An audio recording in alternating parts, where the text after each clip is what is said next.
Oh, microphone's all the way over there. Hey everyone, Beanchy out here, and I'm back. I'm live, and I'm here to talk about some cool stuff coming up. We got a lot of stuff going on right now, and I mean a lot. The Turbo contest is only 100 entries away. What's going on, Three Bowman? We're only 100 entries away. 100 guys, entries away to finish the Turbo KO4 contest. All right, guys. So woo! Only 100 entries. I don't know how about you guys, how excited you guys are, but I'm pretty excited finally for it to be over. So that's number one. Number two, we are already working on the Corrado. You see the engine right there. What's going on, Juan? What's going on, Mark IV Wolf? There's the Corrado engine right back there. There's the head. The crank is in the corner, and you see that big brown box right there? Yep, there you go. There's my other hand. That brown box. Those are all the Corrado internals. We got almost everything here for the Corrado. I'm waiting on just a big order from Integrated Engineering. So that is also on its way. So one of the couple things that I'm here to talk about today is, number one, obviously the Turbo contest, which I already gave you guys the update. So 100 entries left. Number two, we just gave you a status update on the Corrado. And now, number three. So we've been working on Ian's car, the red Jetta that you guys have been watching, all the cool videos I've been making. Showed you guys a catch can setup. I also showed you guys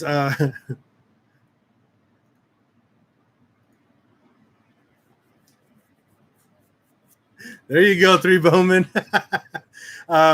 So the next one that we're going to be doing besides the catch can is a coolant ball delete system, and we're going to do a power steering relocation as well. Now, the really cool thing about this one is that I'm going to make a kit for you guys. It's going to come with everything you guys need to do this on your own, and I'm going to sell it for $80, complete kit. It's going to come with the bracket that you need to relocate your power steering and hide it, all the hardware you're going to need to install it. It's going to come with the proper size hose that you need to run to relocate your power steering. It's going to come with the filler neck that you need to delete your power cooling, to delete your coolant ball, and you're going to get all that gone, and it's going to move over to the right side of your car. We're going to give you all the proper caps. We're going to give you a brand new radiator cap, the coolant ball. So all that's going to be, not coolant ball, but the radiator attachment. All of that is going to be included with all the hardware and all the clamps that you need to do it yourself. So we're going to build that whole kit. We're going to film it so you guys know exactly what to do, okay? So that's very, very important. I'd rather film my kit that I make for you guys. I'm going to film it so you guys can see exactly what I did with the kit, and then I'm going to post it for sale, $80 plus shipping. I don't know what the shipping cost is going to be yet. It's a decent amount of stuff in a pretty nice size box, with the list of instructions inside the box. But we'll give you a link to my YouTube channel, and that way you use the instructions on the channel to on the video to do it yourself. It's super easy, guys. There's just one catch. Just be super patient, because you do have to cut one of your radiator hoses in half. And when you do that, if you mess up on the cut, you're going to shorten it and shorten and shorten, and then you're going to have an error. And that's why my video is going to be out.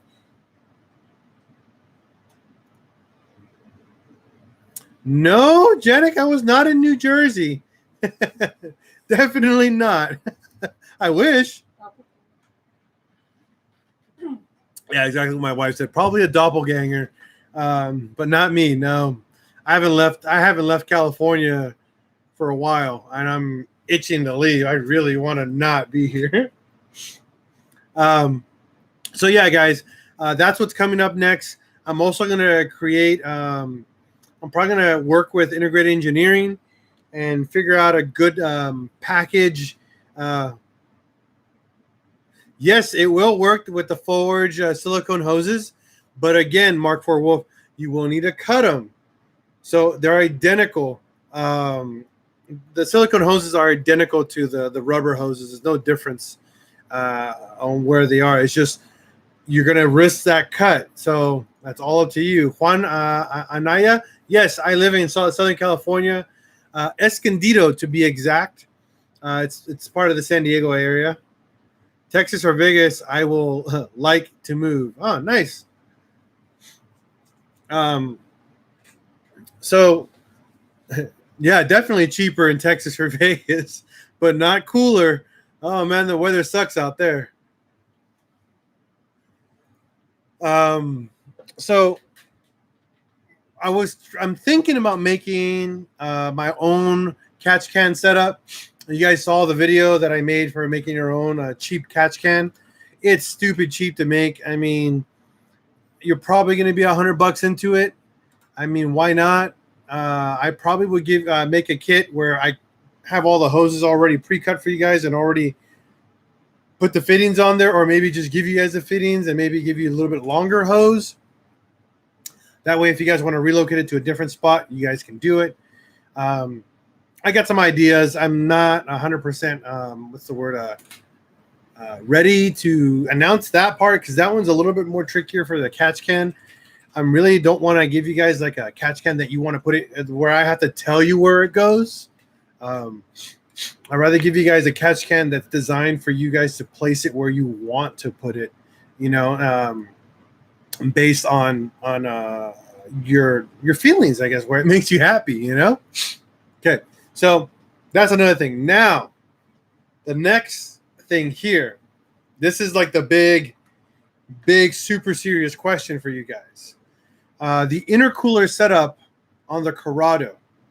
I got two options for you guys. We can go old school and just do a front mount intercooler to run air through it, or we can do something a little bit more advanced, something newer, something that will be pretty cool, and that's what we call a water to air intercooler. No, not a side mount, a water to air intercooler. Super cool thing about this, it's like a radiator for your intercooler. It keeps temperatures stupid cold, and it's super tiny. That's what's really, really cool about it. Now, I've never done one myself. I don't think it's going to be that difficult to make, but there's a lot of benefits and there's a lot of cons to it. Number one, there is maintenance involved in this intercooler setup, meaning there's a water system in it. You do have to swap out your water every now and then. It has its own little radiator, and it's got its own little electrical water pump, and then it pretty much cools the air going into your car.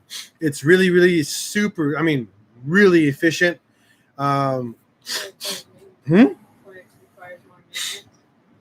But it requires maintenance. That's exactly the thing. It requires some maintenance. But not a lot. I mean, you probably have to add a little bit of water every couple months. Nothing crazy. But it's very compact. If you ever open up an engine bay, it's used on a 1.8T. It sits on the right of it, and it's small. It looks like an air box. It looks like a tiny little, like an intake box. What's going on, banging? So the cost is going to be the same for me to either go to a front mount intercooler or a custom water to air intercooler. Side mount intercoolers are cool, but for the power that we're going for, we can't use it. We definitely can't use a side mount intercooler on this car. So the really cool thing about also us water to air intercoolers, there's literally like 2 or 3 pipes, very small. Give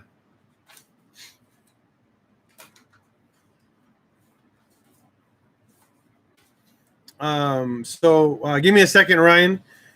So the thing is, it's less material technically, and it's easy to repair, assuming if the water pump fails, which is tiny. It's a tiny little water pump that connects to your little radiator that just cycles water through.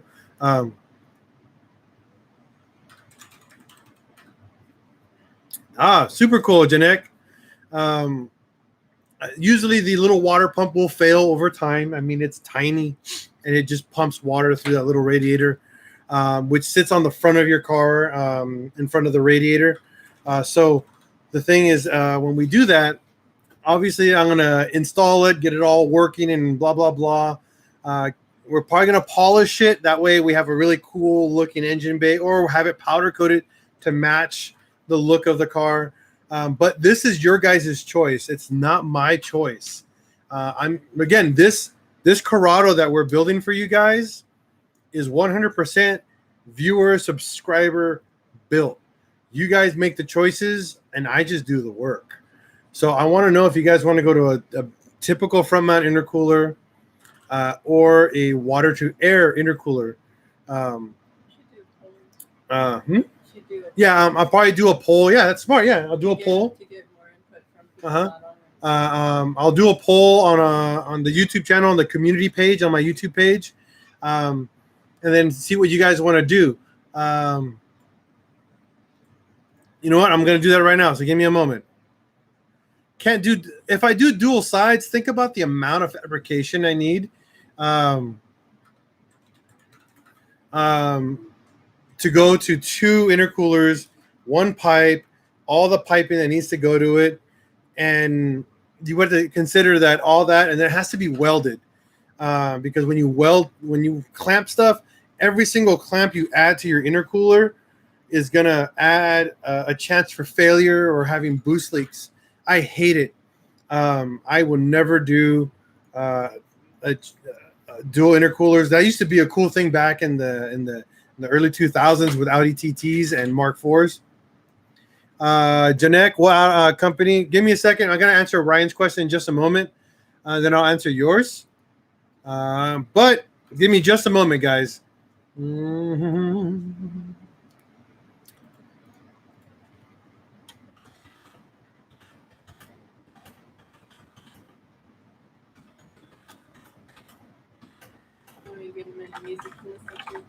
Not today.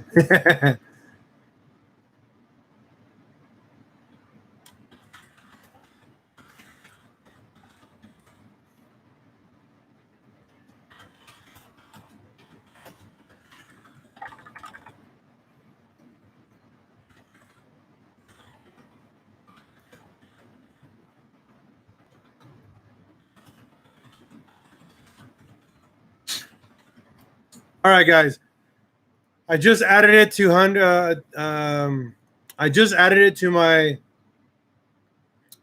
my community section on my YouTube page. There's a poll for 3 options: your basic front mount intercooler, your water to air intercooler, or a dual side mount, as per what's his name, Bangin. Okay. See, Bangin, we're not going for ghetto. We're going for functional, dope, quality. Not show quality, but quality. I don't want to jerry rig things to this car. When you guys get to see the the paint job, and once I get new wheels on the car, I'm gonna push the car out into the sun. I'm gonna give it a really nice car wash, and I'm gonna give you guys a full on like 4K. I'm gonna film it in 4K, whole entire like just run around of the paint job. After that, we'll go into all the other stuff. So for Ryan Stacy, your question: have you had any problems with catch can and condensation draining back into the block where the PCV valve used to be? Well, number one, when you have a catch can, this is why you have a baffle on catch cans, and you got to drain them, man. You got to drain them probably once every month or every 2 months. If you don't keep that constant, you're going to have it's going to happen. You will actually get some water condensation going back into the block. But it's no worse than having your car all Al's boys. Geez, it's no different than having your car with the factory PCV system in it. No different. So there's not much of a difference. Ryan Stacy, how many degrees cooler you think water intercooler will get? Well, it all depends on the kit. There are some kits that run around. We're gonna talk in Fahrenheit, okay? So there's some kits that keep temperatures roughly around almost 50 to 70 degrees Fahrenheit, and some other ones that run around 80 to 90 degrees Fahrenheit, and that's stupid cold. You got to think about that, because on a turbocharged car, you want to get your temperature through an air intercooler. You want it around 90 to 100 degrees to actually do its job as an intercooler. Now, if you get lower than that, obviously your intercooler gets bigger and bigger and bigger. But the larger the intercooler, guys, the more boost you have to add to it before it gets to your engine. So let's assume you have big old turbo and it's making 20 psi, and you get a little chintzy intercoolers that are about this long, from like Godspeed and eBay. They're like this big, probably about 12 inches tall and like 30 inches wide. Those have like a 1 psi drop. Now imagine doubling it in size, same thickness, but double it in size. That actually goes 3 to 5 psi drop. It's insane. So your 22 psi build is now like 17 psi. Bless you. 17 psi. But you actually obviously have colder air going into it. Now, like my intercooler on my car, I kid you guys not, it's massive. It's probably almost 2 feet tall by like almost like, let's say 6-7 inches wide. It's stupid wide and massive. I have almost a 10 psi drop in that intercooler, but because my turbo is so big, I have more volume going in. It fills up that tank a lot faster, and I'm going a lot quicker, so it's not a big deal. But for smaller turbos, it does make a difference. You probably want to go smaller, but a front mount. But water to air, the intercoolers look like little mini heater cores, and they're super tiny. I mean, they're mini, dude. I mean, they're tiny, and they're very small, so you can pretty much keep the same temperature in the summer, the winter, and all that all year long on a water to air. Obviously, I'm trying to sell you guys on a water to air, but there's a poll. You guys have to make that decision. But again, there's more things to maintain on a water to air intercooler. So just think about that, guys, as one of the options that we're going to do here. Now, oh yeah. So let's see here. What company chain tensioner do I use? I'll show you right now. Give me a second here. The one I'm using for the Corrado is, I think, Dorman, and I should show you right now.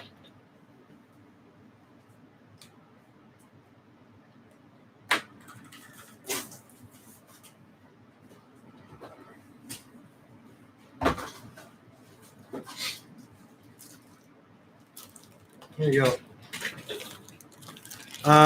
Yeah, so we're using a Dorman kit for this car. Really, really good kit. I've used this in my car, and it's worked really good. I used it on my Passat, and it worked really good for the past like 4 years that I owned it when I put it in. And then here's the chain. When you replace the tensioner, I definitely recommend replacing the chain. I don't know. It's in German, but IWIS is the brand. That's the part number. It shows up backwards on them, but that's it right there. Okay. Mob and Euro, we're actually not going to tuck the right side of the engine bay because there's a battery still there. So we're leaving it until the next time we pull the engine out on that car, which will be pretty soon because we're actually doing once the car is done being broken into, like breaking in the engine. I do not have key fobs for sale. Sorry. Same here. Let's see. 300ZX had dual intercoolers. That's cool. My buddy made a water mist. Oh, yeah, we talked about that. Lucid 4K video so we can see Al's pores sweating. Yay. This guy. For Christopher Rose, what's funny, I don't have experience with VCDS. I don't. And 99% of the time is because a lot of my cars, when I get them, I replace all the parts in it. So I know I don't have to worry about stuff for a few years down the road. So I've usually never needed it. I know it's knock on wood, which I'm probably going to end up getting it anyways, but you know, that would probably be for something I really need to get. I tend to rely on my Bentley manuals and just my general feel for each car, you know. But yeah, it's unfortunate I don't. Is there going to be a video for wire tucking? Oh yeah, Mob and Euro. No, not right now. Not until we get that car. Until I convince Ian to dump the battery in the trunk. Once he agrees to that, then I will show you guys how to wire tuck that car. But for now, I'm sorry, I don't have any. I have no plans for it, unfortunately, which really sucks. But I wish I did. So again, guys, on my community page, there is a poll for voting on the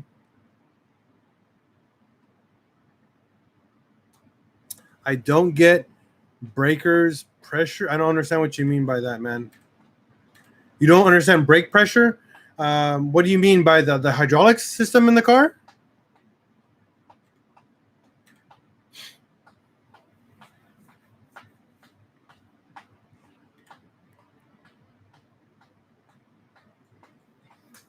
Give me a little bit more. Oh, you don't have brake pressure. Oh, well, usually if you don't have brake pressure, it comes down to only two things. Okay, there's air in the lines. Okay, so actually no, I'm going to correct myself. There's three issues that can fall into. There's air in the lines. You might have a leak or a rupture hose.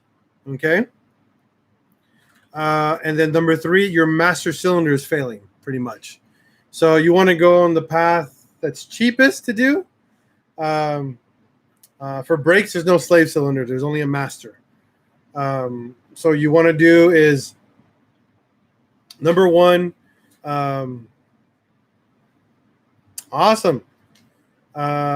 You want to bleed the entire system. So you want to go from and you change the master. When you change the master, did you bench bleed it? SoCal Gunner. Hey, Pinchel, ¿qué onda? Hey, is $250 a good price for a replacement key for an MK4? That's $250 with... Jeez, no, that's stupid expensive. Go find someone that can do it on the side.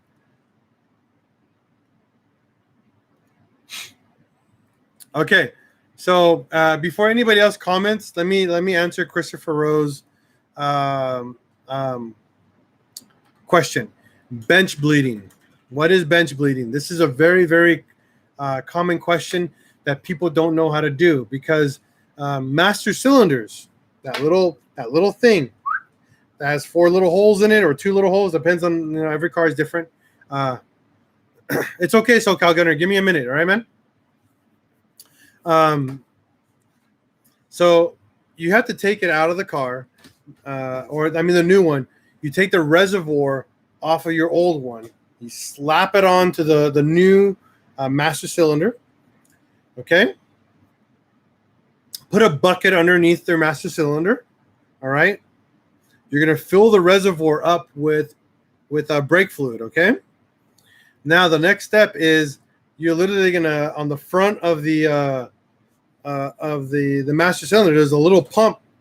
You're going to pump that sucker and keep pumping it and pumping it until fluid starts coming out of all the lines, okay? Yeah, I agree with that too. So you'll see the holes. They should start squirting fluid. Once you start seeing fluid squirting, put a rag over the holes that are doing it and keep pumping until all of them are squirting fluid. Once that happens, figure out a way to plug them. Okay, Christopher Rose? Figure out how to cover the holes. Usually when you get a master cylinder, they give you these little caps. You can put those caps on there so the fluid just doesn't drain completely out. Then you install your master cylinder back into your car, clean all the brake fluid off, put it back in, put your lines on, and then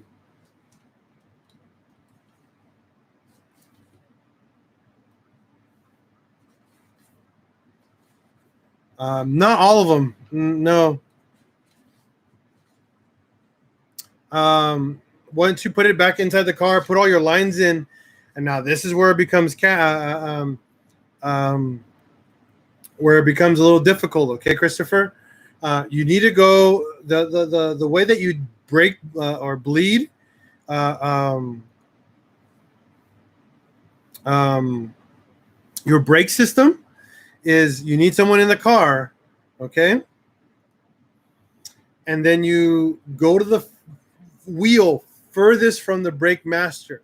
So if you're looking in the engine bay, that's going to be the rear passenger wheel, and then you bleed that until all the air comes out and you have solid fluid coming out. You're going to need about 2 to 3 big bottles of brake fluid because you're going to be there for a while. You're going to bleed that one over there, okay, and then you're going to have them pump and then lock the line. Go to the next one, which will be the driver's side rear wheel, okay. Bleed that until all the fluid comes out, and then you do the passenger side wheel, and then last but not least, you're going to do the driver wheel, okay. That is how you bleed brakes on a car.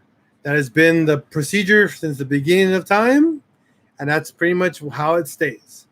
Now, you have to feel for the fluid when whoever's there with you is going to be pumping. Janek, always metal. I recommend metal, so don't worry about that. Let's see here. Alvin, hold on. I gotta answer SoCal Gunner. Al, no. He wanted he needs a. Yeah, I don't know who programs keys, but there's a lot of people that can do them. You can go get a blank key on eBay with the fob. And then you can go to you want to go to a shop that actually programs keys, have them cut it and program it to your car. Now, if you don't have the original key, you have to go to the dealership and get a key cut. Don't get a fob, just get a key cut, and then and pretty much have the key cut, and then find a guy to program it for you for your car. That's pretty much it. And that'll save you a lot of money. Not $250. But if you want to feel comfortable, then just spend the $250. Then yeah, dude, then I don't there's no one that can cut your key because you need your VIN number to get the key cut if you lost both keys. Okay, so that's with that. Okay, now with Alvin's question. Need to replace my head gasket. Can you help me out? I got a YouTube video for that, man. Hopefully that helps. But if you have more questions about that, please ask in the comments. Banging. Yes, the clutch slave cylinder can fail and cause your brakes to go out, but it'd be more like a squishy pedal, but not fall to the ground unless the slave cylinder is like literally just spurting fluid out of it. Then yeah, that would do it. Let's see here.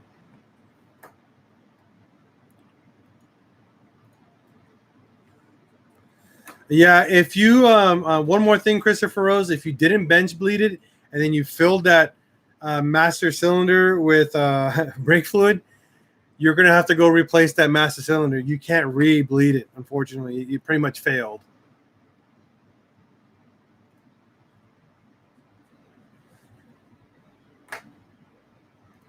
You need someone to delete the immobilizer. I actually was getting ready to learn how to do that, and I kind of fell flat on my face doing that.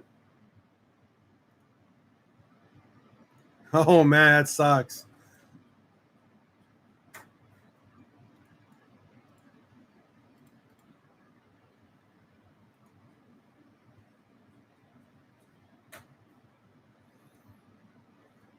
Alvin, you cannot do that in a day, because unfortunately you're gonna have to take that head and engine to the machine shop and have it decked. Unfortunately, you're gonna have to have the head and the and engine resurface so you can put a new gasket on there for it to hold correctly.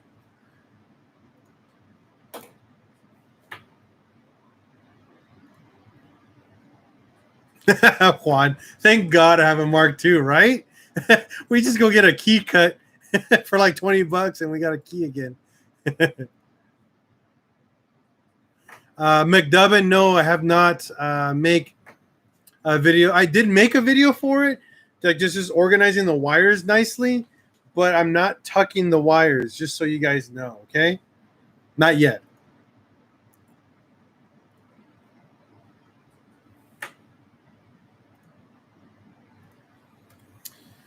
Let's see. Angus Smith. Hey, I have a 2002 Volkswagen Golf, like everybody else here on my YouTube channel. Changed my engine head gasket, but trying to get rid of the oil leak on my valve cover. Change the rubbers to recommend the sealant to stop oil leak. If you ever watch any of my YouTube videos about doing the valve cover gasket, you have, and I'll show you. Let me bring the head over and I'll show you what you need to do, okay? Angus?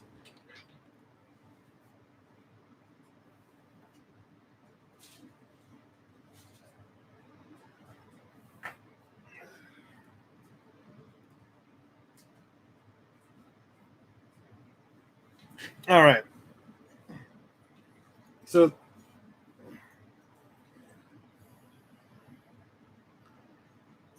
you'll see here for Alvin, before I answer your question, Angus, you're gonna, like I said, you're gonna need to machine the head, and I don't know if you guys can see that. See that? That's a machined head. That's resurfaced so you can put a new head gasket on it. What happens over time with your head gasket? It starts to pit the material and makes it all like acne craters on here. And that's not a good thing. You don't want that on your head. So you need to have it resurfaced like this so it has a pretty machined surface. Yes, this is a 1.8T head for the Corrado. And then once you have it resurfaced, you're going to do the same thing on the block. So when you put your new head gasket in, it's perfect. It'll seal beautifully. You just put on your head bolts all back on, torque them to spec, and you're done. Now for Angus Smith. Yeah, well, if you guys are in San Diego, you want to go to Paradise Motorsports to have your machine work done. That's where I go. Now for your valve cover. So obviously this is your head and these are your valves. If you just want just a resurfacing, I can't give you a price because I'm not the machine shop. But for my whole engine machining, yeah, I would recommend just calling them. But for my whole engine to get machined and everything, I paid almost $400 for everything, which isn't bad. Cesar Valenzuela, 40-minute commute from home, Calexico, from work, listening to Pinche Al. Saludos. So here's your head, Angus, and the most notorious problem. Now this is the back. Oh wow! Someone just gave me $30. Thank you, McDubbin. Thank you so much, dude. It goes right back into the channel. I know it just goes right back into the channel, but thank you so much. It gets me, like, you guys don't understand. It gets me right there. So this is the back of the head. I guess you want to call it the back, where the chain and your PCV system and your water passages. You see here? That's where that weird, funky water thing is on the side of your head. Okay, I'm just trying to show you the orientation. You're going to need to get some black or gray RTV silicone, okay? And you put them in very, very specific spots. I don't have the tensioner cover on here, but you'll see right here where this little seal is right here.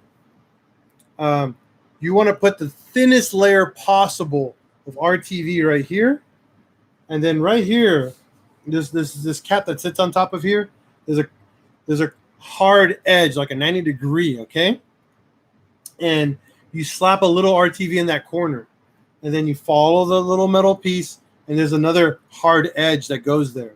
These hard edges leak. They're constantly known for leaking. So every corner you slap just a dab of RTV in the corner, RTV, and then this one you slap it on the whole seal. But again, really light. So you follow your valve cover all the way over, down and under, and then you're gonna have your cams and stuff like that right here. Right here is a spot that the valve cover sits on. That again, it has a hard edge, and what I mean is like something that's 90 degrees, and that 90 degrees leaks. The gasket that you get is round, so you can't cover the hole with the gasket alone. You need to just slap some RTV in there, so when you press your valve cover on, the RTV pushes into that corner and seals it and stops your leaks. That's pretty much it. That's how you're gonna stop your leaky valve cover, and it's only on the aggressive turns or the 90 degrees that you see on there. Do not apply RTV to the entire valve cover. It will leak like no tomorrow. It'll leak way worse than you had. Oh wow, SoCal Gunner just gave me $30. What is going on today, guys? We can eat tonight. we ate. Whoa, what are we talking about? Holy crap.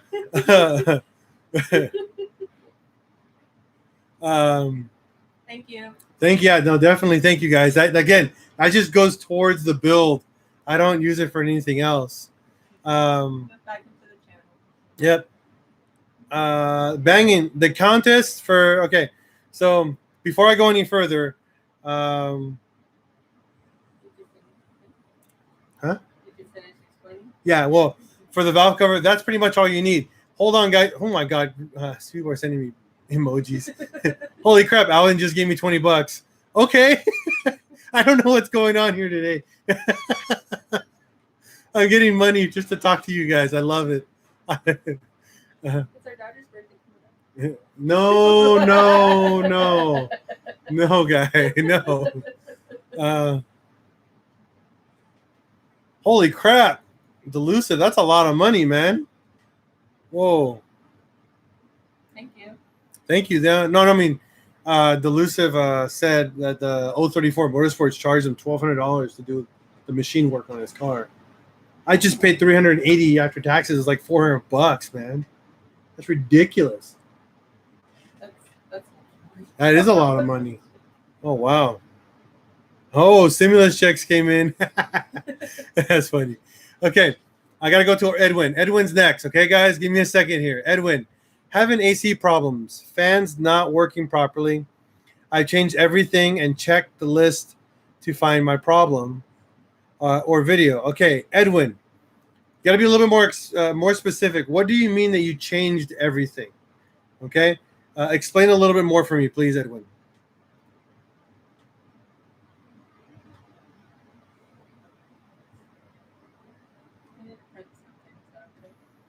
Yeah, you can print. So one thing, Delusive, that I want to tell you, I don't know if you guys watched my breakdown of this engine, or in general breaking down the entire engine. Whenever you take it to a machine shop, you want to give it to them as naked as possible, okay? Because that adds to your bill. You have to understand it. If you give them a complete block, you have to factor in 3 to 4 hours of disassembly. Okay, that's going to cost you. And most shops are $150 to $200 an hour just for disassembling, or just for labor in general. So think about that. That's probably why he was quoted so much. So if you bring them an engine that's completely naked and you drop it off and you give them a very set of specific instructions of what you want, again, all I did to this engine, because this engine was beautiful, everything was in specifications. So we hot tanked the block and the head, okay? On top of that, we Ow, ow, ow. If you see here, all the valve seats were grinded down to like a minimal, to a thousandth. We didn't oversize them. We just grind them down so the new valves will have a nice place to call their home. Okay. We have a brand new decked head. Okay. So that's that part of the job. The next part of the job was they pulled all the stem seals for me out, which is perfect because that's a B to do. So all the stem seals were replaced. Head was hot tanked and all that. That's just this part of the job. And then on the block, they polish my crank. They hone the cylinders and make sure they're not out of round, which is very, very important. And all they did was hot tank it and deck the block. And that was it. So because of that, my bill was, again, $400 or aka $380, you know?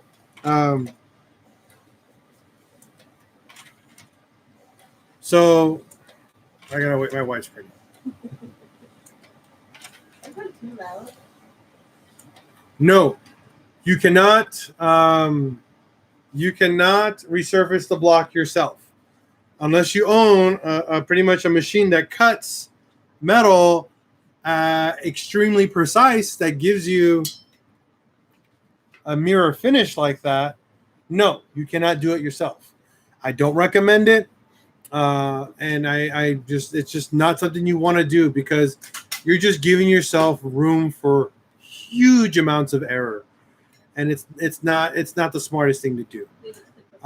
Exactly. Leave it to the professionals, man. That's why they're called machine shops. Let's see. Orale B4 for life.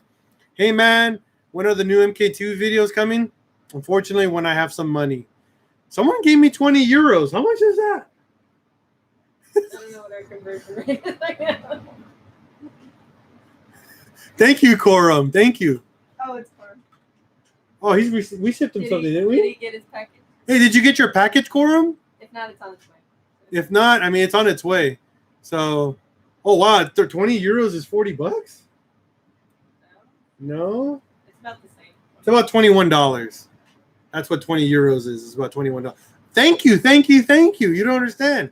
That's super awesome of you guys. I definitely appreciate it. You know, I can't bring the block over. That sucker's heavy. I'm not gonna carry that over here. Sorry. No, this thing's no.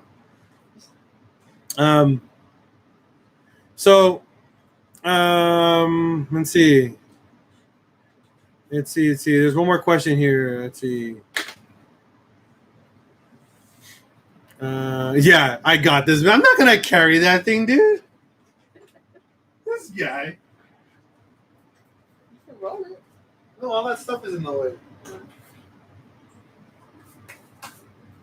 Workstation. So, hopefully that answered some of your questions and stuff like that. Banging the contest. We are 100 entries away. 100 entries away. Pick up some swag. Get it done. Oh no, it's SoCal Gunner. Oh my God, another $20. Jeez. SoCal Gunner just said it's sterling pounds, not euros. Okay. Give me a sec. I don't know everybody's money. I know pesos and yen.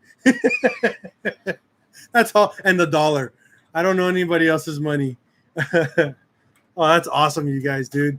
Stop. Just stop donating because it will make me cry. I don't want to be a crybaby. Sterling. 20 sterling. Yeah. $24.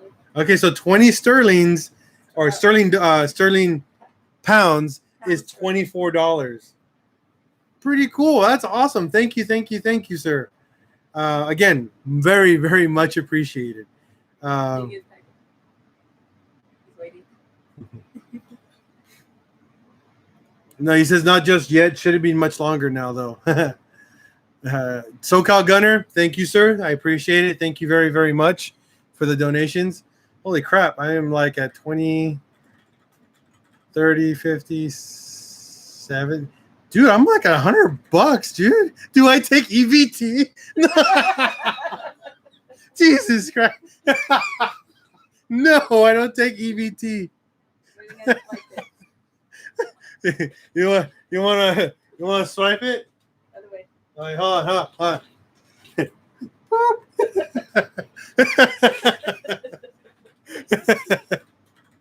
It's a chip insert though. Oh no. No, it is not chip. I don't take chip. It's swipe only. Oh man. Oh shit. Oh geez. Well, the money that we just got, we're gonna use it towards the build. So you guys, right now, we're at 3 votes for the water to air intercooler. So there you go. We're $100 into the water to air intercooler. Why not, right? I have no other use for the money right now. That's perfect for it. That's great. You guys are way too much, man. Way too much.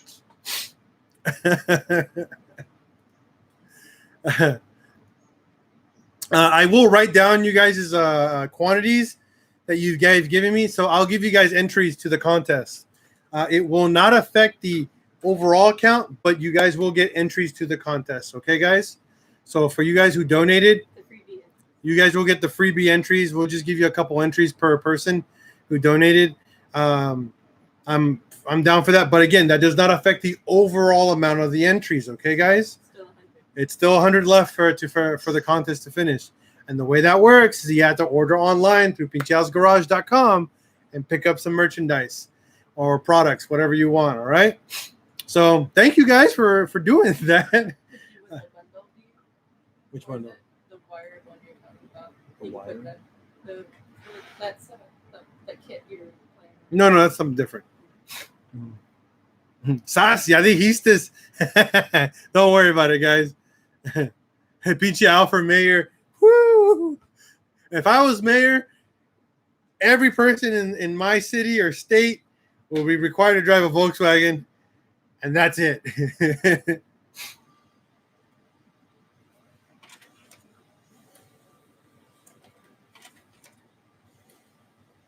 But I doubt I would become mayor. I'm too ruthless when it comes down to it. Banging el presidente. Yeah, no more smog checks. No, we ain't gonna have no smog. Freaking hood exhaust for days.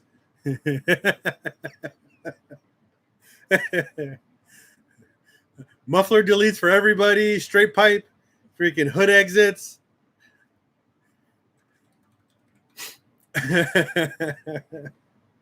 Oh man, that'd be so funny.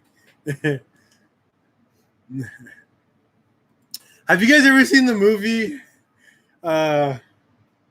Idiocracy? The President Camacho. That's who I want to be.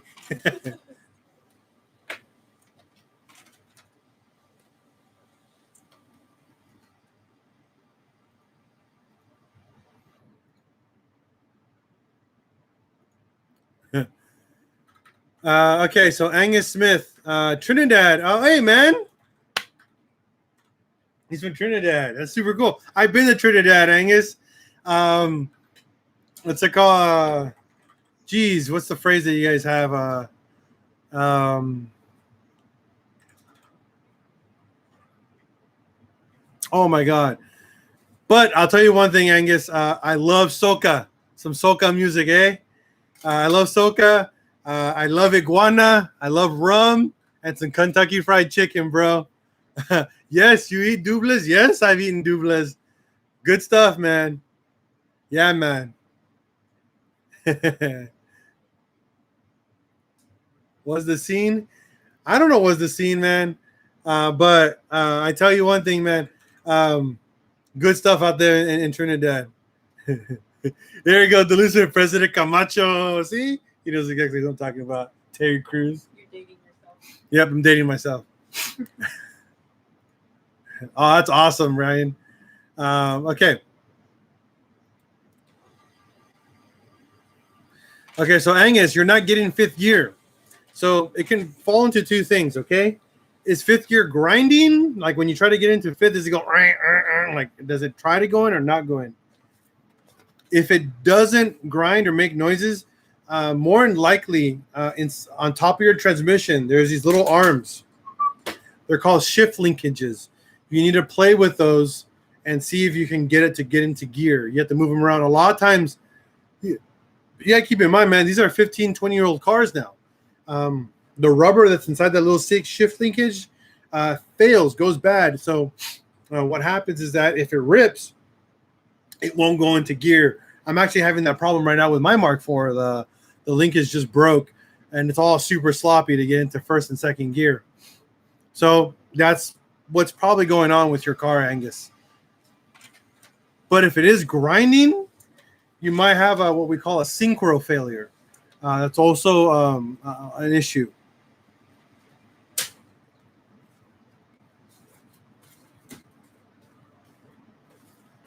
Jeez, what are you printing? Working. Can you make me some more tea, please? Please, my love. You want them saying you drink tea? Yes, I drink tea.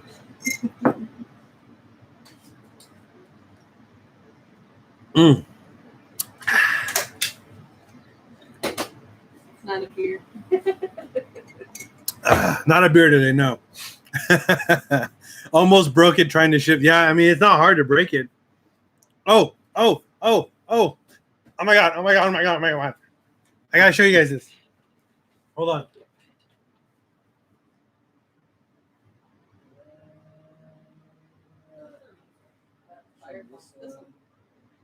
I'll show them this one. Obviously, Roshi.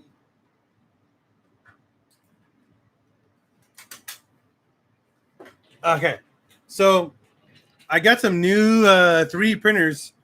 They're called SLV or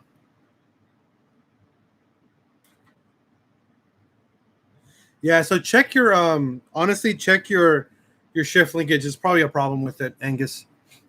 So we have this new 3D printer that we just started using. They're called SLV or resin printers. They're super cool for making miniature figures. In about a week, I'm going to be making model cars for you guys to paint and print. So it's really cool, but I wanted to show you guys the crazy amount of detail this 3D printer does in comparison to my other types of 3D printers. This is the Mandalorian with Baby Yoda. And hopefully it focuses, but you can see Baby Yoda's face and the Mandalorian and all the cool little they're meant to be what's it called painted. They're figures for painting. Super cool item that I offer now through on the side. Who knows this guy? Master Roshi. I'm a huge Dragon Ball fan. I watch everything from Dragon Ball Z to the unfortunately Dragon Ball GT and then Dragon Ball Super, which I'm super obsessed with. Oh, I can 3D print you an entire Warhammer army, buddy. I actually have a ton of stuff because I have a buddy who loves Warhammer and he's getting me into it. But here's Bulma. You guys can see that. He still has some residue here. I gotta brush it off, but again, you can see the big old bitties on her. The whole point of this one, it's actually for her to sit like this, and Master Roshi doing his thing.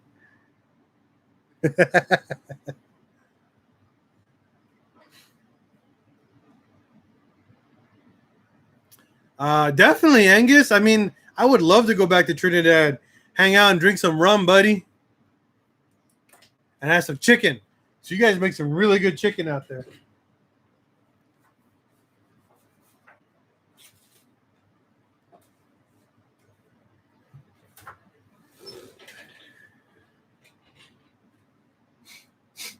SoCal Gunner, hit me up. Hit me up through my email, through Pincheal's Garage, pincheals.garage@gmail.com, and I'll see what I can do for you, all right, SoCal Gunner? What about Dragon Ball Heroes? Yeah, it was just a promoter. It wasn't really like anything crazy, but I have almost pretty much the entire Dragon Ball Dragon Ball Z, and Super roster of all like the main characters. None of the none of the background characters, but most of all the main characters for sale. I know. See, KFC is the best across here. It's so funny. Trinidad, the KFC in Trinidad is ridiculous. It's like amazing.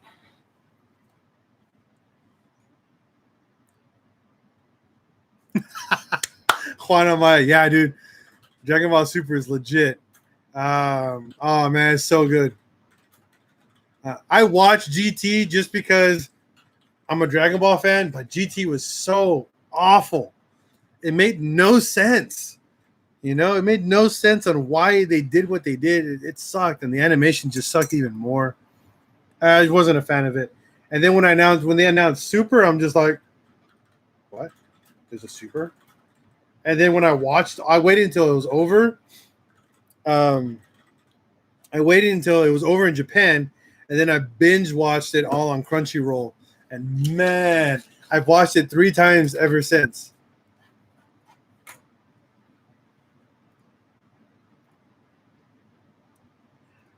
Fat Feds, yeah. Yeah, Dragon Ball GT was crappy. I agree. Now, currently, what did we just finish watching? Oh, Castlevania on Netflix is phenomenal. Very, very good show. No, My Hero Academia. Oh man, that's a good anime. I'm having a lot of fun with that. Oh man, what? Caesar sent me $20. What is going on with people tonight, man? Thank you. They want some entries. Well, we got to write down all these people who donated, so make sure we write down their full names and everything. So can you get it after you're done? I think so. I think I can get them on. If not, you give it to me right now. It went away on here, so I don't know how that works. I'll figure it out right now. Yeah, we gotta make. I know, right? My Hero Academia, dude. My Hero Academia is legit. I've had so much fun watching it. I just started the next season. 7 Deadly Sins. Yee. Yeah. Dude, when what's his name? Oh my god, the last guy. Oh my god, the guy who gets super strong with the sun. When the sun's at full and he gets all is it Alucard? No. Oh my god. Attack on Titan is pretty decent. Black Butler's okay. Didn't enjoy that as much. Attack on Titan is definitely a good anime. Second season sucked.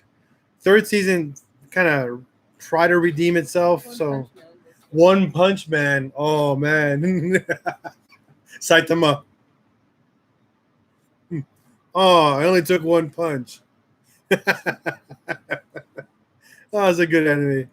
Oh man. Definitely all good animes. Inuyasha, I'm kind of like Escanor. Yes, dude, I love him. I love him so much. Holy crap! SoCal Gunner just gave me $50. Jeez. Said I'll just make it even 100.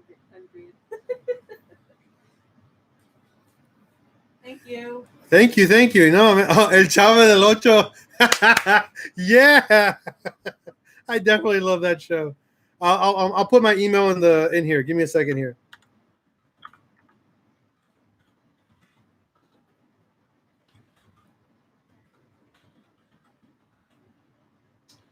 I can't type worth crap.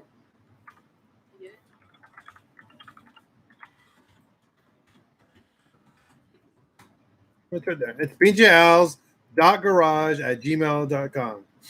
El Chavo del Ocho. Jeez, man. Rick and Morty. All right, Morty. Gotta put this on your face, Morty. Come on, Morty.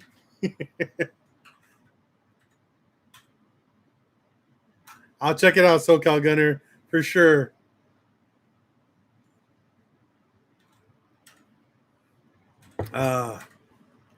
SpongeBob. I'm a huge SpongeBob fan, but season 1, 2, and 3 only.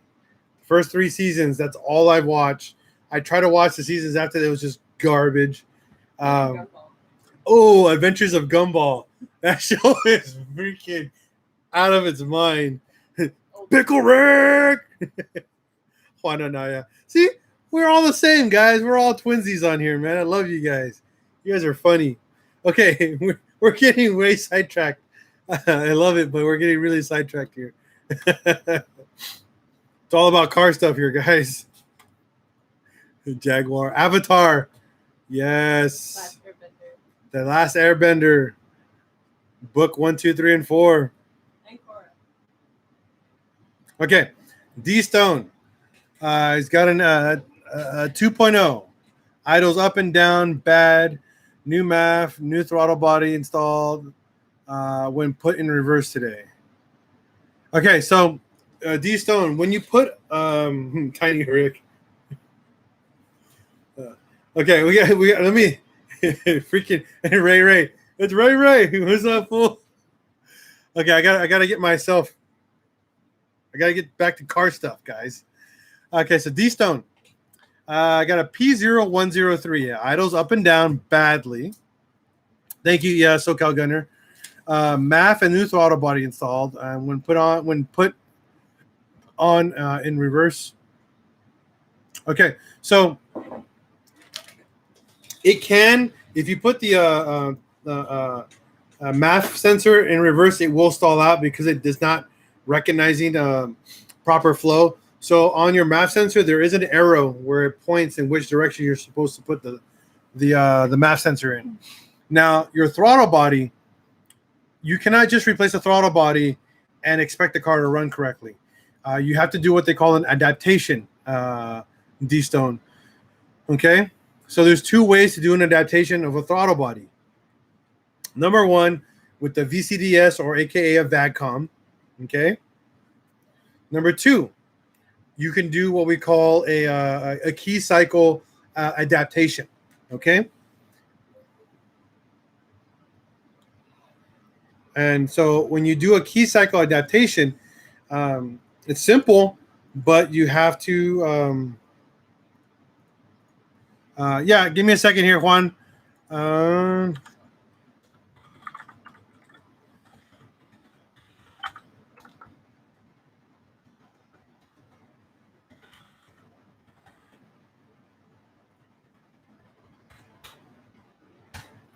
There you go. Key and Peele. I'm okay.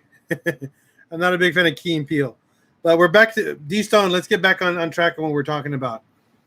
You need to do what we call a throttle body adaptation. It's super, super simple on a Mark IV. So what you need to do is disconnect your battery terminals. Okay? Disconnect them. Go pump on the brakes about 5 to 10 times, just really quick. What you're trying to do is discharge any capacitors in the system as quickly as possible. Once you step on all the brakes multiple times, go back to your positive and negative cable and cross the wires. Do not touch the battery. Just cross the 2 wires. Hold it for about 30 seconds. Okay? Once you do that, put your cables back on. All right? Get into the car. Now get yourself a timer. All right, D-Stone? Get a timer and set it for 1 minute. Understand that. All right? You're going to put the key in. You're going to turn the car into the on position. Immediately hit your timer and wait 1 minute. Don't touch anything. Once the 1 minute is up, put the key all the way in the off position, restart your timer, and do 1 minute again. Okay? Once that timer goes off, take the key out immediately and set the timer one more time for 1 more minute. In other words, 3 total minutes, but obviously you want to cycle them per what we call step. Once your minute has passed, put your key back in and turn the car on and let it idle for about 2 to 3 minutes. Pay attention. Quorum Training, thank you, man. Screw it, you deserve it. You guys gave me another 20 sterling pounds. Thank you, sir. Thank you so much. Again, you take that key, you turn the key on, and you get the cars running. Let it run for about 3 to 5 minutes. Pay attention to your car's idle. Make sure that the idle is staying stationary and not bouncing all over the place. If it's not bouncing all over the place, you successfully done what we call an adaptation. That should solve your problem. Now, if the idle is still bouncing around, it could be a couple things. Number one, you probably bought a rebuilt MAF air sensor. Very, very common. They're also very, very common for failure. Okay, because they usually rebuild them with cheap Chinese parts. You know, no offense to anybody here watching that's from China or is Chinese themselves, but you guys make crappy parts. Just to be honest with you. Not them. Not them. No, the country China makes crappy Chinese parts. I'm sorry. It is a fact. It is a known fact. You buy a Chinese part, you're going to get Chinese quality. You know, they're not to spec. I'm not trying to offend anybody, but it is what it is, you know. I'm not buying a $5,000 bed. No. It's ridiculous. It's on sale. I will buy you a $200 bed and a $2 blanket. And $50 off. I'm $50 off. No, don't even show me. That's just stupid. Memorial Day. No.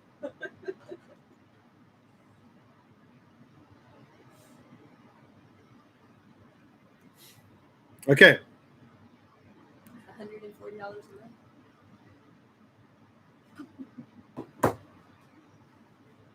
a month. 3 Bowman.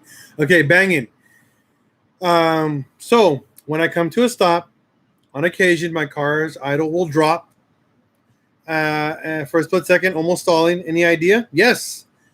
I've actually had this scenario happen multiple times for me. And what it actually came down to it, for my situation, it's not always the same. And you guys will be like, what? Oh, no, he didn't. But the coolant temperature sensor is actually notorious for controlling your idle. Believe it or not, the coolant temp sensor is I think a 4-wire sensor. And that sensor controls a certain amount of voltage based off of resistance because of how the temperature that it's inside, and there's a whole magical thing inside that. But the sensor controls voltage, and what I've noticed is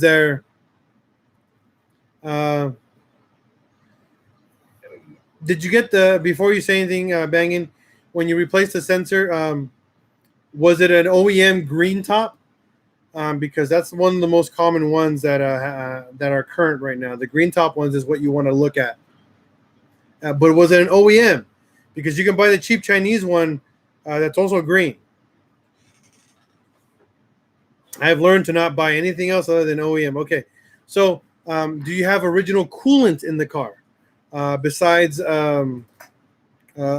just third-party G12? Yeah, then if you got it from Advanced Auto Parts, you did not get OEM G12 or aka G13 coolant. Okay, Advanced Auto Parts does not sell it. They sell a form of it, but it's not exact. It's formulated to work with European cars, but it's not going to be 100% OEM. So that might be your issue.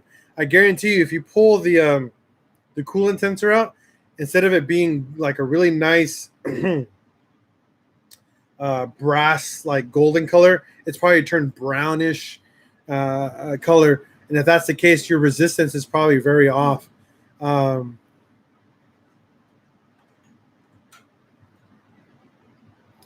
Yeah, so the sensor is probably not an OEM sensor, man. That's probably what's causing your problem right now. It's always a common problem with those because that sensor regulates the voltage to the MAF and the MAP sensor. It's actually a very, very important sensor. Not many people realize that. And if that voltage is really off, it will create a weird stalling effect on your idle. I always replace mine with OEMs, and it fixes usually my idle. Now, that is one scenario. Just remember that, banging. Another scenario could be a boost leak, vacuum leak. Another scenario could be improperly gapped spark plugs or a failing ignition coil. Okay. No, the fan sensor, that just controls the fan. That doesn't really control any type of voltage. The fan sensor is just a switch. It's an on and off switch. So it hits a certain temperature, that switch touches and turns on the fan. That's all it does. It doesn't do anything super crazy with that. So that thing can rot for all you want. As long as it reaches temperature, it'll work. It doesn't have that big of a job. Like this. Label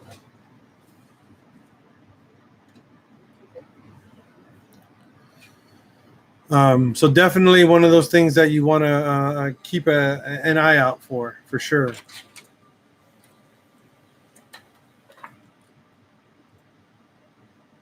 D-Stone, done the adaptation, but did not know 1 minute deal.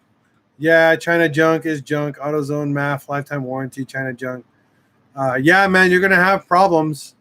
It's going to give you weird issues. It'll work, but it'll give you issues. It could probably be grounding. That might be an issue, but not very common. Usually a grounding issue will cause the car to go into limp mode. Whoa, thank you, Juan Anaya. Thank you for $20. Wow, man, we're getting a lot of money for this Corrado. Thank you, guys. Yeah, definitely.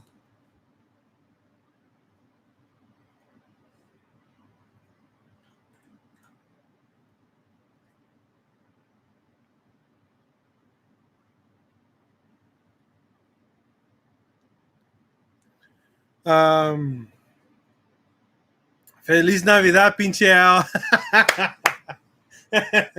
Feliz Navidad. Feliz Navidad. Feliz Navidad. Prospero año y felicidad.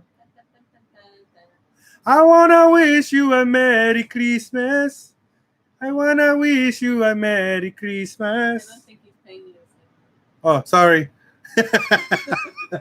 Well, he said Feliz Navidad. I'm like, I might as well sing Feliz Navidad. You're not a jukebox. I know, right? All right. So, what's up, Ivan? ¿Qué onda? Geez, I don't know. You know, what's funny? I don't even know how to redeem this money that people give me. I know it's on here. Dia de los Niños? I think it is Dia de los Niños. I think it is, yeah. I mean, It sounded like Borat.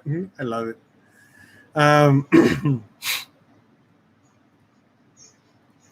So back to what we're talking about.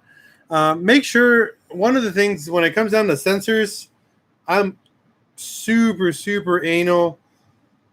I try to get OEM 99.9999999% of the time. There's that one time, you know, what happened was I bought a cheap China part and then my car broke.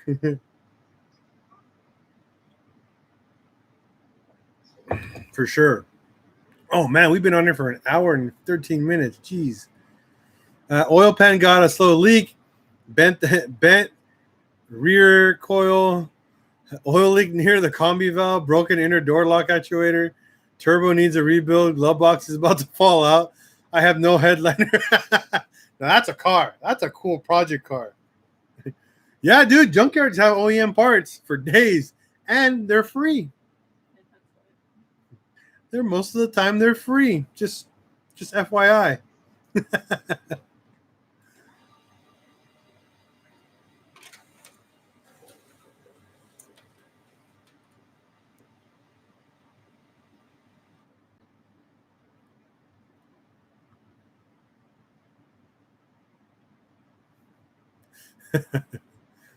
Okay, so Julio Quintana. All right, Mr. Julio Quintana, I'm going to explain to you how do you say to make custom a few lines. Okay, Julio, custom. Okay, not cheap though. It's expensive. Okay, it's definitely expensive. Okay, Julio.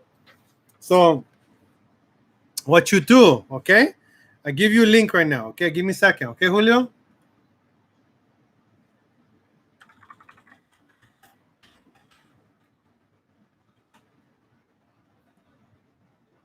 I give you a link so you see how expensive it is to make custom fuel lines, okay?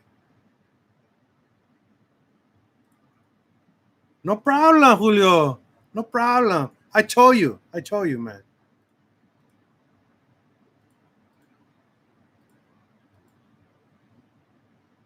Me right now, how'd you say, me go chopping for you, Julio, okay?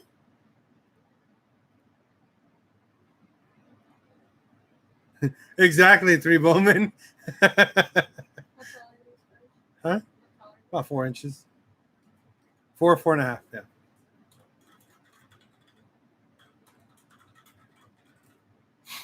Hold on. I need, okay. Let's see here.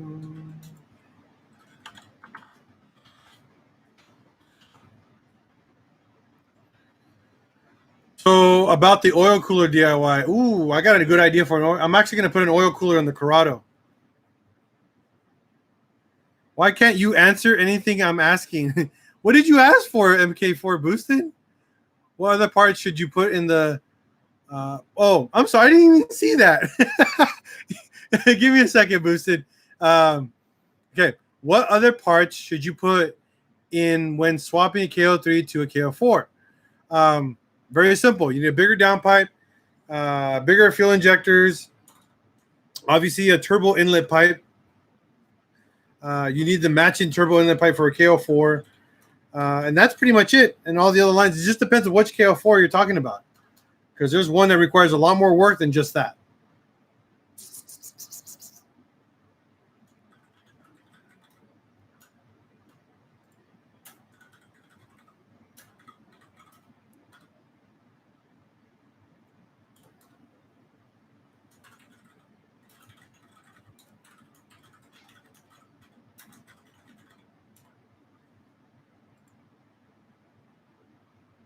Yeah, I definitely ditched the packing pipe. I agree with him.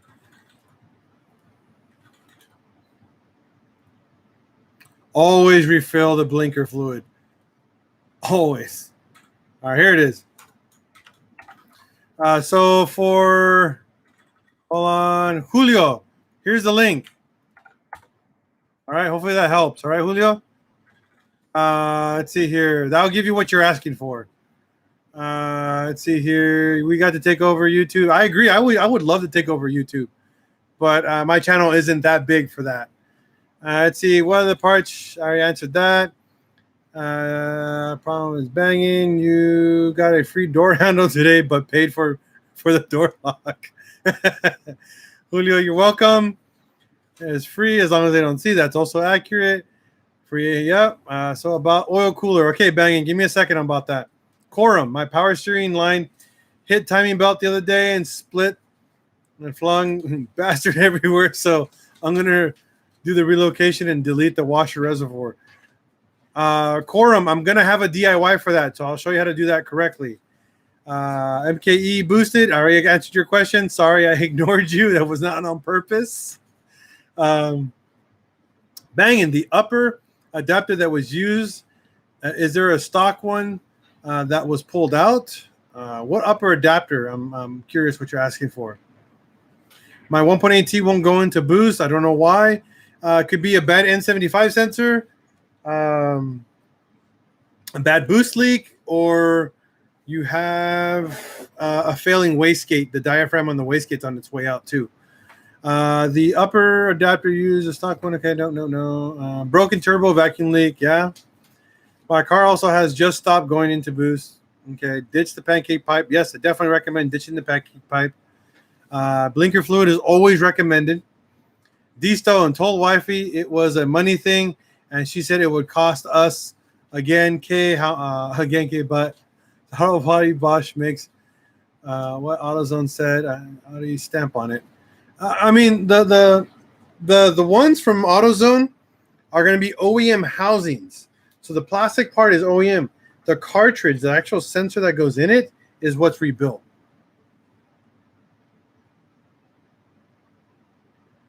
Yeah, MK4 boosted. You might have a wastegate issue or an N75 sensor issue, okay? You're welcome, Julio. You're definitely welcome. Have you checked the lines to the right of the dipstick near the end of the intake manifold? That will also cause that. Ryan Stacy, coolant hard line from the thermostat that goes to the heater blocks. Any mods or aftermarket lines that make life easier? No, definitely not. There's nothing that makes that stupid line any easier. Angel Flores, hey bro, it's Angel from PA. What's going on? Hey, banging. Okay, thanks.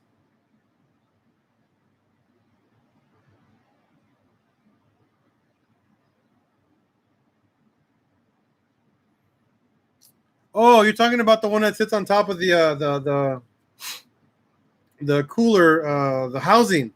Yeah, you just yank the old one out. You pop that one in with the O-ring underneath, and you put your clip in, and that gives you an AN10 fitting.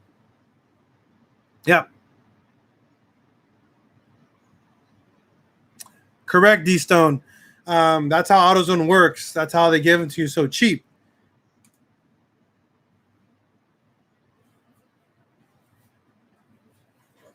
How do you delete the lines? Just pull them out, dude. Just unbolt them. They come right off. Just don't put your face in front of it because that stuff will blind you. The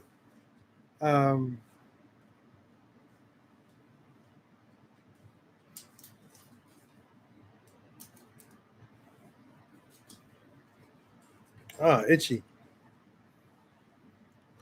Yeah, so Angel Flores, just unbolt everything. You have to leave the compressor there, but you can pull the lines out. Mob and Euro, yeah, I'll give you the link to the intake manifold. Give me a second here. Actually, I had it right here on my page right now. That's not bad. That's a good deal for a lifetime, but that's expensive though.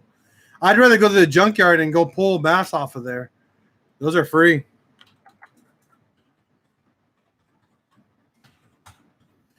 That's the intake manifold right there for who is it? Mob and Euro. You're welcome, sir. Do you want the adapter? Yeah, I'll give you the link for that. Give me a second. I know where that's at.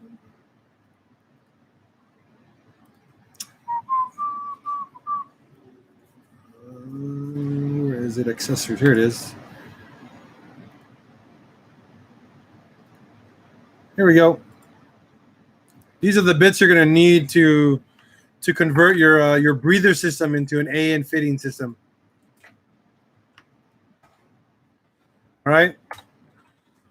That's the link you're going to need, banging, to convert the breather on there on the valve cover, and both of them just pop right off. The one on the valve cover, just watch my DIY. Took me 10 minutes to do the whole job. Super, super easy. And it'll give you, again, it'll convert your boring old stuff into AN10 fittings and then done.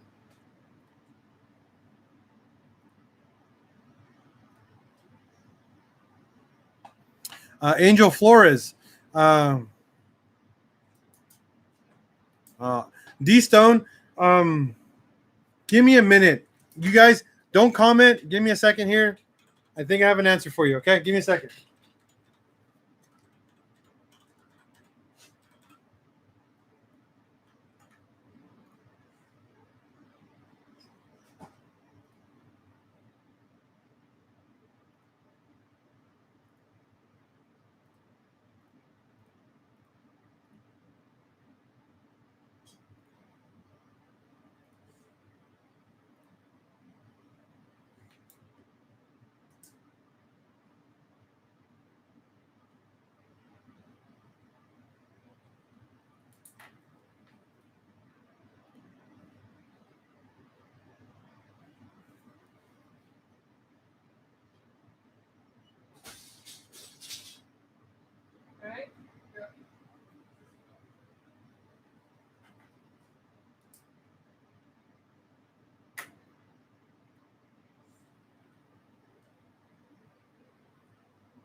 Here you go, D-Stone.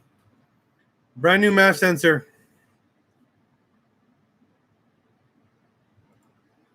Well, not new, but it's a working MAF sensor. If you could do me a favor, look up the part number for your MAF. I believe it's the same part number, but I could be very wrong, and type it in the comments. I'll give you this. You can have this. I don't need it. But just costs you $8 to $10. It's an OEM MAF sensor, and just pay for the shipping. You can have it, man. I don't need them. I think I have 2 of these. So if someone else needs one, I have one to give away. I mean, I just got to pay for shipping. You know, I can ship this one to you. I pulled it off of my car, so I don't use a MAF in my car, so I don't need it.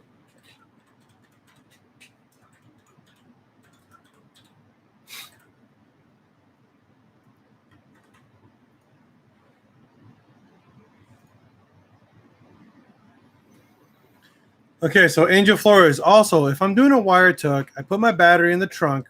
Where do you recommend to put the fuse panel that sits on the battery? Okay. Yes, Angel. I'm actually going to answer that question right now. Thank you. Okay, so I'm not using standalone. I just have a mathless tune. So Angel, before anybody else says anything, let me answer this question for you. It's super easy. Okay. All the wires on top of that, okay, that sit on top of that fuse box, label them. So put like 1, 2, 3, 4, whatever across, and then on the fuse box, put the same numbers 1, 2, 3, 4, 5, like that, and label every single wire you disconnect. Okay, so 1 to 1, 2 to 2, 3 to 3. Okay, hopefully that makes sense. What you're gonna do is you're gonna pull that whole wire harness out, and you're going to unravel the entire harness, okay? You're going to take all that tape off of there, okay? And then, once you get the red wires out of there, because that's all red that comes out of that loom, for those, you're going to push them back inside the car, okay? Where that big loom goes, it goes right behind the ABS sensor. There's a big grommet right there. You can cut the grommet just lightly, so you can cram all those wires back inside your engine, inside your dash, underneath your dash. Pull every single wire back in, and then just put everything back together. Now, the problem you're going to have is your starter wire. There's a big wire that goes from the starter to that fuse block. You're going to need to upgrade, number one, the gauge. You're going to have to go to 4 2-gauge wire. I highly recommend going to 2-gauge wire. Run that wire through the starter through past your firewall, underneath your dash to the fuse block. That way, you'll be able to get power. And then underneath your dash, where your big ass power wire that goes from the battery, from the trunk, you're gonna need what you call a distribution block, and that block will distribute the power from there to wherever it needs to go in your engine bay, and then to the fuse block, so your starter can get power to turn on, and that should be it.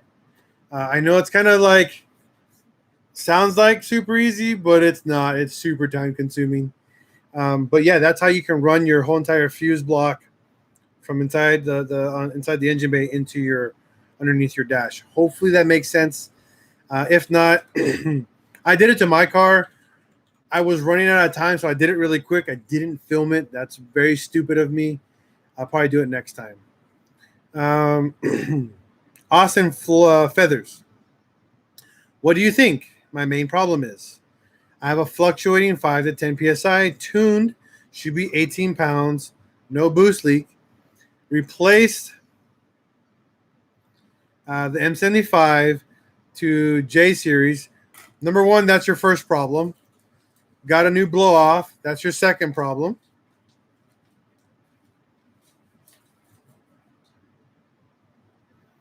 Okay.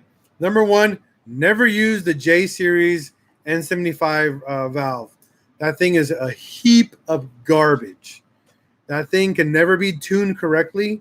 So if you have a tune that's designed for the stock N75 valve, okay, that means there's a very specific set of voltage that goes to that valve, and then you change it to something that's not meant to be there. your car is going to run like total garbage. That's your first mistake. So you need to get yourself an OEM N75 sensor, not the J race valve, okay? Number two, do not put a blow-off valve on a stock MK4. They're not designed for it. They're designed for recirculation. You can have what we call a splitter diverter valve where it sends some of the boost back into the intake system, and then some of it can be vent to atmosphere, but not 100% vent to atmosphere. It gives you a lot of weird fueling problems. Those cars like to see the airflow coming back in. Okay, Austin? Hopefully that helps. And do not adjust your wastegate rod. Adjusting it, either number one, keeps it closed for longer, or number two, it opens it up too soon. So you'll have boost issues, okay? The way that we adjust wastegates, we keep them at the default 10 PSI. After that, the tuning is what does all the work. The N75 valve will keep the wastegate closed by not allowing boost pressure to go into the rod and open up the wastegate. It'll open up the wastegate until it reaches max boost, and then that boost goes into that N75 valve, pushes the rod open to the wastegate. That way you hit the appropriate amount of boost. So on an N75 J race valve, that timing, because there's that sensor, sends a voltage timing. If it's not correct, it's going to go into lip mode, or AKA a worse running option, because it's not seeing the proper parameters for your sensor. Okay. What is stock boost? Well, in 1999 and 2000, stock boost was 7 psi. On 2001 and late 2002, it was still about 8, I think 7 to 8 psi still. In 2002, when they released the AWP engine, 10 psi was the maximum stock boost for that car.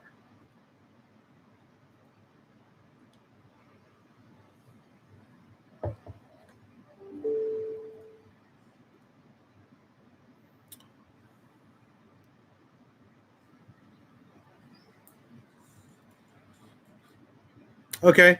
I mean, then why do you call it a blow-off valve? Then it should be a diverter valve instead. It should be the one that recirculates. It looks like a 90-degree angle with a little spring in the middle. Blow-off valves are very different. They're vent to atmosphere. They're not to go back into recirculation. Those are the differences between a diverter and a blow-off. One is designed to go outside, and one's to stay inside. Is AWP the same as AUM? I don't know, Corum. That's a really good question. We don't have European cars here. All of our Volkswagens are junk American, or AKA for America. So we don't have all the fun, awesome engine codes that you guys got. The one I really want is the APX, I think is the one I want. It came the European Audi TT. That's a really good engine.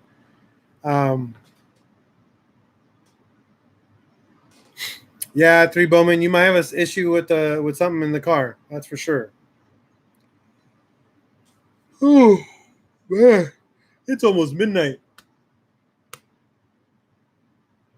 What are you looking at? What are you looking at? I saw Gundam. All right.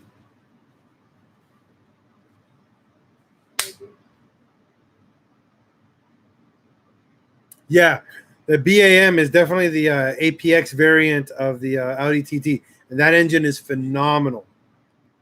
It's a very powerful engine for what it is stock. 1.8T work for Tutai. I will need to add some cash to PayPal, and Math wiped us out for a good minute, but I'll find some cash to pay for shipping. You know what, D-Stone? I'll ship it to you, buddy. I mean, people donated a bunch of stuff to me. I'll ship it to you for free. Don't worry about it, buddy. I want to take care of you, and so I'm going to ship it to you. Okay, man? Don't worry about it, man. I'll send this out to you, and hopefully this solves a lot of your headaches. All right? This is an OEM sensor, so hopefully this will do the trick for you. All right? Yeah, we never get the cool stuff like the Scirocco that they got out there. BS. Yeah, don't worry about it, D Stone, man. You're a good man. I'm gonna take care of you, all right, buddy?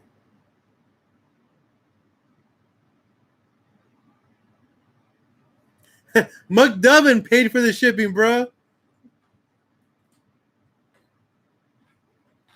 There you go, man.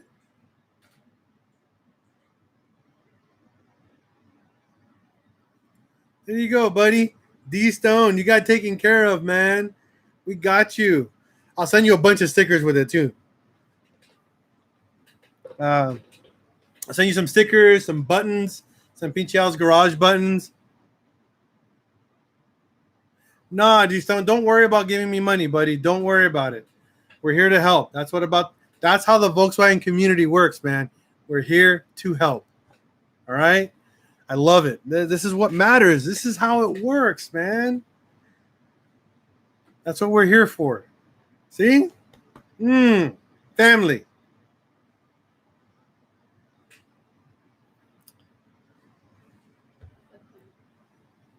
Send you the turbo.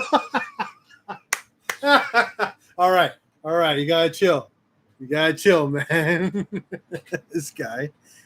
What's going on, Bangin'? What's your question, buddy?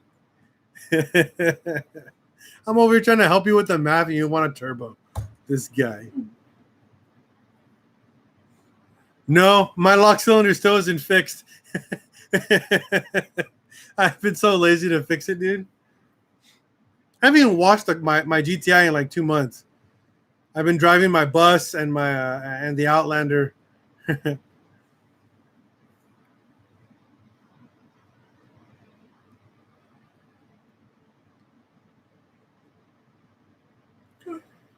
All right, so it's getting to be my bedtime.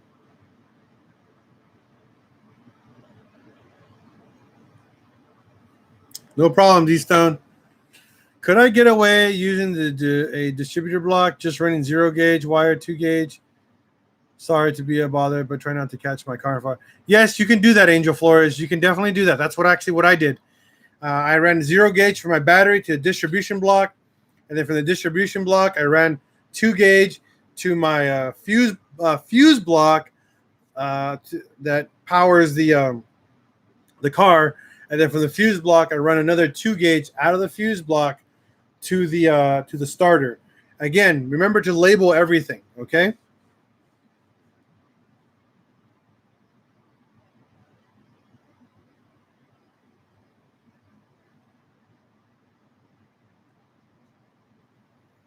I mean, if you want to get custom braided inlet outlet, I mean, you make it yourself.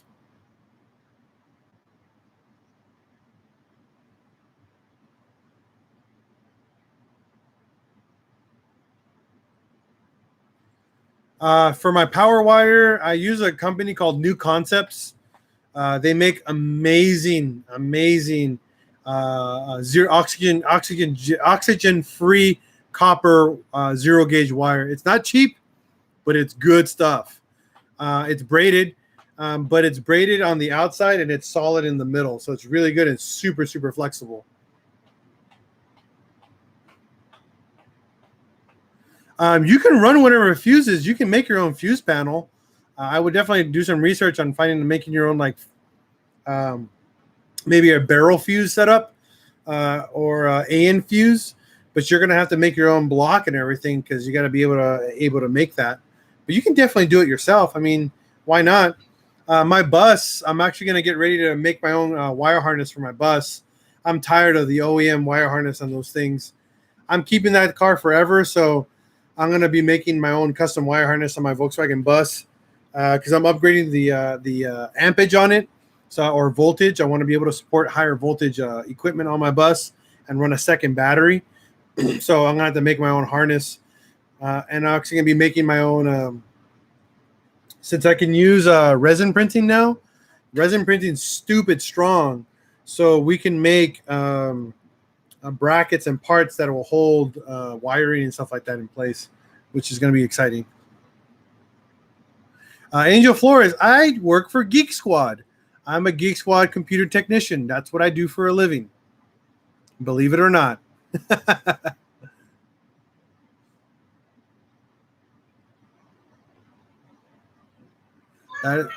Oh man, she awake? She awake? Yep, baby's awake.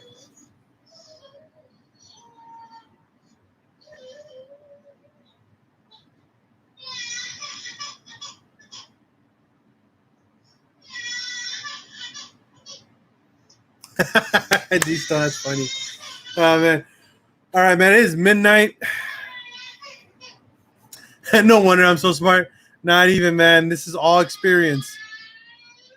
Banging. I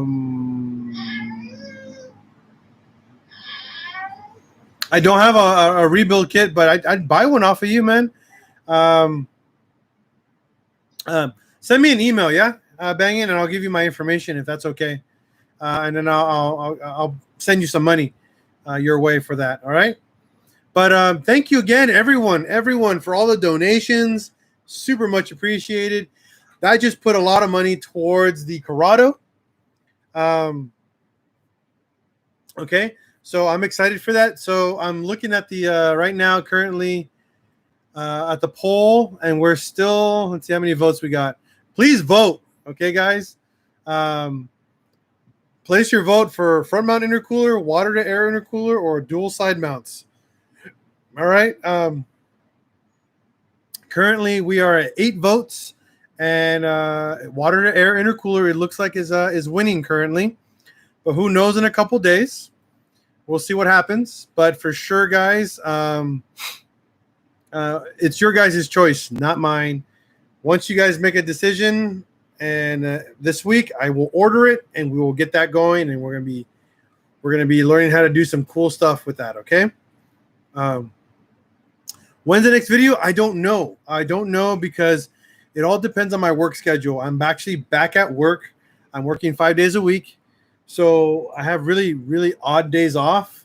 I have I have Tuesday and Thursday off, I believe, and that's it. So it's going to be a little rough for me to start making some DIYs pretty soon because my days off, I want to try to rest.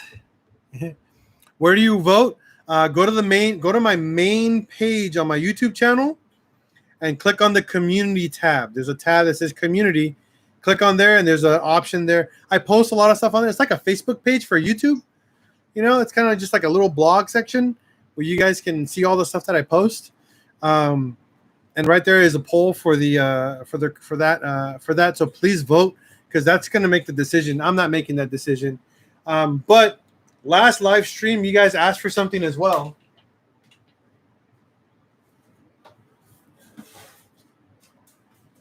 And that was a hybrid oil pan.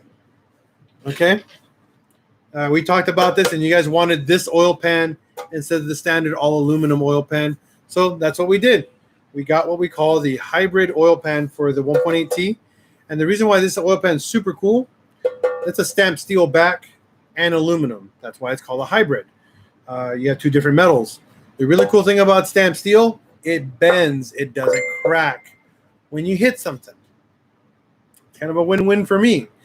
Because of this is why I picked it, and this is why I bought it. This is going on the Corrado. It's brand spanking new. You guys can see that. It's never been installed, nothing. So it's a brand new oil pan. It's going to look beautiful. I'm still deciding if I should powder coat it or not. Or just leave it like the way it is. I think I like that color, just the aluminum black. But I don't know. Maybe we'll put it as a poll and have some people vote. We'll see how it goes out. But thank you, everyone. We're on an hour and 44 minutes of this live stream. Nothing happened to the MK2. I still have it. But my priority is the Corrado. Once the Corrado is done, we're immediately going to start working on the Mark II. All right? Don't worry about that, Angel Flores. That is something that's going to happen. It's just that I need to get this Corrado built, and I want you guys to win it. I want you guys to see it on the road. I want you guys to see what we did together. All right? Oh, and I ordered a new turbo for it too, so you guys better check that out too. It should be here today, it should be here today or tomorrow. I'll see when I'll be able to pick it up. But yeah, there's a turbo on its way for the Corrado. Okay. So again, thank you everybody for tuning in. This special night, I am beyond humbled and pleased that you guys did so much to help this channel. What do I do to be? Don't worry about it, Angel. The contest hasn't started yet, but yeah. Thank you again, and have a wonderful night, everyone. And as always, here at Pinchial's Garage, please remember, if you see another fellow dubber on the road, give him a thumbs up, a peace out. Respect one another, because we're all on the same page. We all love VWs, and we're all enthusiasts, all right? And that's what we do. We love one another and respect one another. And as always, here at Pinchial's Garage, we're going to break, we're going to fix it, we're going to repeat. Peace out, everyone, and have a wonderful night.